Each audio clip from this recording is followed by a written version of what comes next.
अभी नड्डा जी आए थे और लगातार बयान दे रहे थे डबल इंजन, है ना, और जो आंकड़े बता रहे हैं हत्या, लूट, बलात्कार, वो सब झूठा आंकड़ा बता रहे हैं। मेरे पास सारे आंकड़े हैं, मैं दे दूंगा कि उसमें कितने बलात्कार उसके शासनकाल में हुआ और राष्ट्रीय स्तर पे हमारा नंबर पहले कितना था और अब कितना है। चाहे लूट हो, हत्या हो, बलात्कार हो, डकैती हो, नक्सली घटना हो, वो सारे आंकड़े मैं आपको भिजवा देता हूं ताकि देख ले। और किस प्रकार से नड्डा जी आके यहाँ झूठ बोल रहे हैं। वो तो लगातार जो चीज़ वो पश्चिम बंगाल के चुनाव में जो शब्दों का प्रयोग किए थे, वो उन्हीं शब्दों का प्रयोग यहाँ भी कर रहे हैं कि अब टीएमसी को आराम करने देना चाहिए, भारतीय जनता पार्टी मौका देना चाहिए। वही लाइन यहाँ वो दोहरा रहे हैं और झूठ का पुलंदा भी है। और ये डबल इंजन नहीं है, ट्रबल इंजन। इसलिए ट्रबल इंजन है कि रमन सिंह को 15 साल मौका मिला, वो 2100 रुपये समर्थन मूल्य दूंगा बोले थे, नहीं दिए। इनकी सरकार आ जाएगी, मिलेगी क्या किसान को? नहीं मिलने वाला है। राजीव गांधी किसान न्याय योजना मिलना नहीं है। जो आदिवासियों को जो ज़मीन वापसी कराए थे, नहीं, हमने वापस कराया। इन 15 साल में हजारों एकड़ ज़मीन आदिवासियों से छीना है उन्होंने, हजारों एकड़। हम 4 साल में बता दीजिए एक भी आदिवासी की ज़मीन हमने ली हो, एक भी। और कहीं लिया भी है तो उसे मुआवजा मिला है दो, पहले का यदि है तो 2 गुना उसके शासनकाल का, हमारे शासन में आने के बाद 4 गुना। जब हमने कानून बनाया उसके बाद 4 गुना दे रहे हैं। इनके समय में लूट चलता था, लघु उपज खरीदी होती नहीं थी, वैल्यू एडिशन नहीं होता था, महुआ को सड़क में फेंकने के लिए बाध्य हुए थे। तो ये डबल इंजन नहीं है, ट्रबल इंजन है। और ये आदिवासियों की बात करते हैं, किस प्रकार जब बलिराम कश्यप जी जीवित थे तो उनके साथ क्या व्यवहार किया, ननकी राम जी कंवर के साथ अभी तो जीवित हैं उसके साथ उन्होंने क्या व्यवहार किया, गणेश राम भगत को उन्होंने दूध की मक्खी की तरह निकाल फेंक दिया, नंद कुमार साय जी को ज़बरदस्ती जोगी के साथ भिड़ा के उनके साथ क्या व्यवहार किया, आज क्या स्थिति है। तो जितने आदिवासी नेता हैं उनके साथ उनका व्यवहार क्या रहा। सोहन पटेल 4 बार के निर्वाचित सांसद, उसके साथ उन्होंने क्या व्यवहार किया। तो ये उनके स्थिति है। और रमन सिंह के राज में 15 साल में रमन सिंह की जो संपत्ति, उसके परिवार वालों की संपत्ति कितने गुना बढ़ा है। लूट मजाक रखे थे रमन सिंह की, और राज्यपाल की हम अनुमति मांग रहे हैं जांच की, तो अनुमति भी नहीं दी है। अब नए राज्यपाल आएंगे, उनसे अनुमति मांगे, यदि हो सकता है इस समय में मिल जाए उसकी भी। और भारतीय जनता पार्टी शासनकाल में देश में reserve bank of India 2018 report 39.93% गरीबी रेखा के नीचे जीवन यापन कर रहे थे छत्तीसगढ़ में। 39.93% मतलब 40% लोग।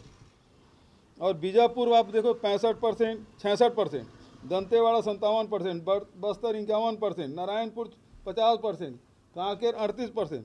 ये सब देश के सबसे गरीब जिले।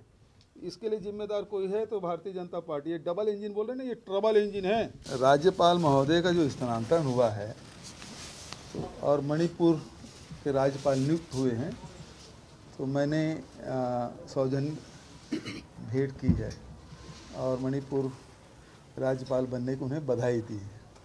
और इन 3.5 सालों में जो उन्होंने सार्वजनिक रूप से सरकार की तारीफ की, बहुत सारे अनुभव हैं उनके साथ और हर कार्यक्रम में हम लोग शामिल होते थे। ये मैं पहले ही बोल चुका हूँ कि मैं उसका बड़ा सम्मान करता हूँ, व्यक्तिगत रूप से बहुत भली महिला है, व्यवहार बहुत अच्छा रहा है। लेकिन ये जो आरक्षण का मामला है, 1 घंटे में हस्ताक्षर कर दूंगी, वो तो चाहती थी, लेकिन उसको करने दे तब ना। वो करने नहीं देने वाले कौन है उसको सब जानते हैं। ये भारतीय जनता पार्टी, रमन सिंह और सब तमाम लोग हैं जो नहीं चाहते थे देश की युवाओं को आरक्षण का लाभ मिले, वही लोग रोकते थे। अब इसको देखिए, एक तो कोई चेहरा घोषित नहीं कर रहे हैं, दूसरी तरफ राज्यपाल बना भी नहीं भेज रहे हैं, और रमेश बैस जी को प्रमोशन मिल गया झारखंड से सीधा महाराष्ट्र, तो और इनको तो लॉलीपॉप तक नहीं मिला। तो ये तो दुर्भाग्य है। आज एक तो कोरिया जिले जा रहा हूँ, जहाँ कोरिया कुमार रामचंद्र सिंहदेव जी के आज मूर्ति का अनावरण होना है, आज उसकी जयंती भी है। और उसके बाद कुनकुरी वहाँ महोत्सव का आयोजन हुआ है, उसमें भी शामिल होऊंगा। तो 2 कार्यक्रम हैं। लोकसभा हो या कांग्रेस के जो नेता है राहुल गांधी जी, विजय सिंह और एकनाथ खड़गे साहब, इनकी इस बिना आपत्ति के इनके भाषण के अंश को नोटिस भी दिया गया है।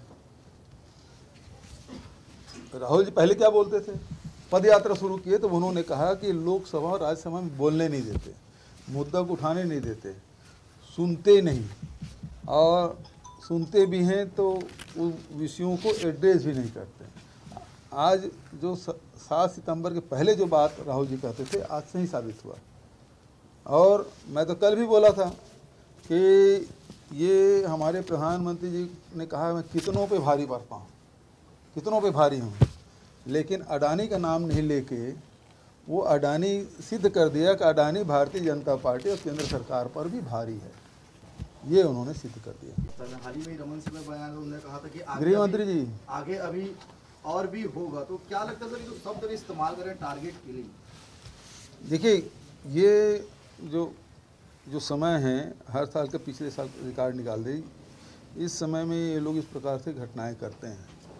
ये बात सही है कि भारतीय जनता पार्टी के कुछ नेताओं की हत्या हुई है और बेहद दुर्भाग्यजनक है, लेकिन इससे ये भी सिद्ध होता है कि जो नक्सल है वो अब घर में घुस के व्यक्तिगत रूप से कहीं कहीं जाके हत्या कर रहे हैं। इसका मतलब ये है कि उसकी ताकत बहुत कमज़ोर हो चुकी है और अपनी उपस्थिति दर्ज करा रहे हैं। और मैंने अभी डीजी को निर्देश किया कि जितने भी सभी दलों की बैठक तत्काल सभी एसपी ले लें जो नक्सल प्रभावित जो ज़िले हैं, और सभी राजनीतिक दलों की बैठक करके जो ऐसे समय में सुरक्षा को ध्यान रखना है, कहीं जा रहे हैं तो बता के जाएं, सुरक्षा में जाएं। तो इस प्रकार के मैंने अभी ही डीजी साहब से कहा कि सभी एसपी बैठक करके सभी को सचेत करें, और सुरक्षा हमारे लिए बहुत महत्वपूर्ण है, चाहे किसी भी दल से। सुरक्षा हटा दी गई है। बिल्कुल गलत बात है। केदार कश्यप चुनाव हार गए हैं, गागड़ा जी चुनाव हार गए हैं, Z+ है, हमने कहीं कमी नहीं की। रमन सिंह जी की क्या स्थिति है? कभी नक्सल प्रभावित क्षेत्र में जाते भी नहीं, और उसकी सुरक्षा देखिए, मुख्यमंत्री से ज़्यादा सुरक्षा उनको मिला हुआ है। NSG का है, मुख्यमंत्री की नहीं है। तो ये, और राहुल जी, सोनिया जी, प्रियंका जी का सुरक्षा ये लोग हटा दिए। हटाने का काम ये करते हैं, राजनीतिक द्वेषवश ये निर्णय लेते हैं। हम लोग उस प्रकार से नहीं करते हैं। तो सत्र सरकार का अंतिम बजट सत्र रहेगा, लोग काफी उम्मीद है, खासतौर पर नियमित कर्मचारियों बस आपको नहीं है हमारे लिए सुरक्षा बहुत। देखिए, बजट तो आने दीजिए। अभी अब 1 मार्च विधानसभा होगा, राज्यपाल का अभिभाषण होगा, नए राज्यपाल एड्रेस करेंगे, तो उसके बाद चर्चा होगी, फिर बजट प्रस्तुत होगा, और तब तक के थोड़ा इंतज़ार करिए क्या क्या होने वाला है।